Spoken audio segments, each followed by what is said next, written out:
এমনও কথা বলছে যে আন্দোলন করো, আন্দোলন একদম ভরে দিব। সার্জিস ভাই থেকে শুরু করে উমামা ফাতেমা আপু, নুসরত তাবাসসুম সবাই জানে। যারা এই কাজগুলি করতেছে তাদের আমি ঘুম হারাম করে দিব এবং তারা কোথাও কোনো স্থান পাবে না।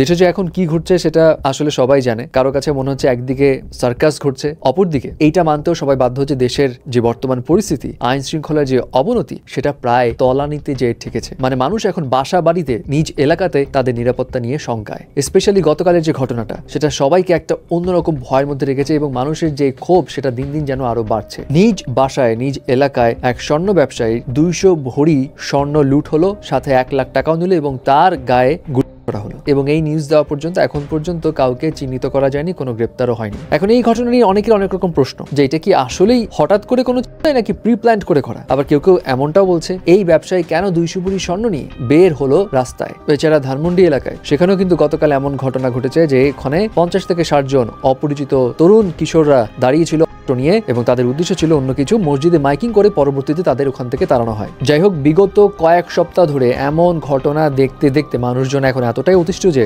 স্বরাষ্ট্র উপদেষ্টার পদত্যাগের দাবি দিয়েছিল এবং স্বরাষ্ট্র উপদেষ্টা মধ্যরাতে লাইভে এসে দুষলেন আওয়ামী লীগের দোসরদের। বললেন তারা যে টাকা পয়সা কামিয়েছে সেই টাকা পয়সা ইনভেস্ট করে তারা এখন অস্থিতিশীল পরিবেশ তৈরি করছে এবং যারা এই কাজ করছে তাদের তিনি ঘুম হারাম করে দিবেন। এবং তিনি তার পদত্যাগ নিয়ে বলেন যে তিনি আইন শৃঙ্খলার উন্নতি করবেন, তাহলে তার কোনো পদত্যাগের প্রশ্ন থাকে না, তাই না? যাই হোক, মধ্যরাতে তার এমন কথাতে অফকোর্স জনগণ কনভিন্স হয়নি, বরং আরো হাসাহাসি করছে। কেউ বলতেছে বলার জন্য বলা, তার কথায় তো কোনো ভরসা পাইলাম না। আবার কারো মতে এই ডেভিল হান্টার দিয়ে আসলে কি করতেছে তারাই ভালো জানে, কই এইসব তো কিছু কমলো না। অপরদিকে কেউ কেউ এই ঘটনাগুলো নিয়ে বলছে এমন ঘটনা আগেও ছিল, মিডিয়াতে কম আসতো, এখন মিডিয়াতে বেশি আসে, কারণ আগের গভর্নমেন্ট সবকিছু কন্ট্রোল করে রাখতো, এই কারণে আমরা বেশি বেশি দেখছি, আতঙ্কিত হয়ে যাচ্ছি। এছাড়া বৈষম্য বিরোধী ছাত্র আন্দোলনের মুখ্য সংগঠক আব্দুল হান্নান মাসুদ তিনি আবার ফেসবুক স্ট্যাটাসে লিখেন যে সব দোষ স্বরাষ্ট্র উপদেষ্টার উপর চাপাইলে হবে না, আর্মির দোষ আছে। আর্মি আইন শৃঙ্খলা রক্ষার দায়িত্ব নিয়েছিল, ম্যাজিস্ট্রেসি পাওয়ার ছিল, তারা কোনো কাজ করেনি। তারা কতগুলো লুট হওয়া অস্ত্র উদ্ধার করেছে, তারা কতজনকে গ্রেপ্তার করেছে, তারাই বরঞ্চ গা ঢিলাভাবে দাঁড়িয়ে রয়েছে। যাই হোক ভাই, এখন কার দোষ কি দোষ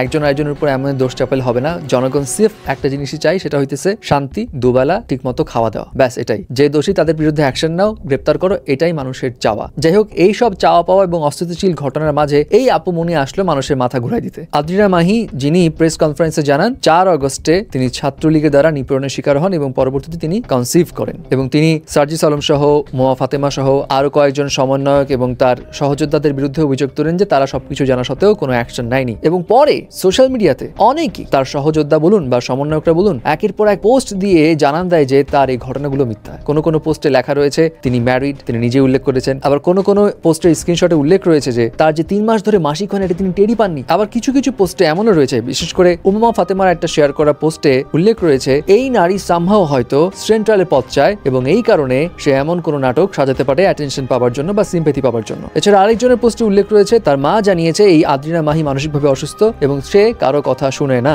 এবং এই সমস্ত কিছু টুকিটাকি বিষয় সামনে আসার পর পাবলিকদের মধ্যে এখন একটাই কথা, বিশ্বাস করবো তো করবো কাকে? এমন সেন্সিটিভ ইস্যু নিয়ে যদি সত্যিকার অর্থে নাটক সাজানো হয়, তাহলে যারা সত্যিকারের ভিকটিম তারা বিচার পাবে কিভাবে? এনিওয়ে, এখন ওভারঅল এই সমস্ত বিষয় নিয়ে আপনার কি অপিনিয়ন জানাবেন কিন্তু।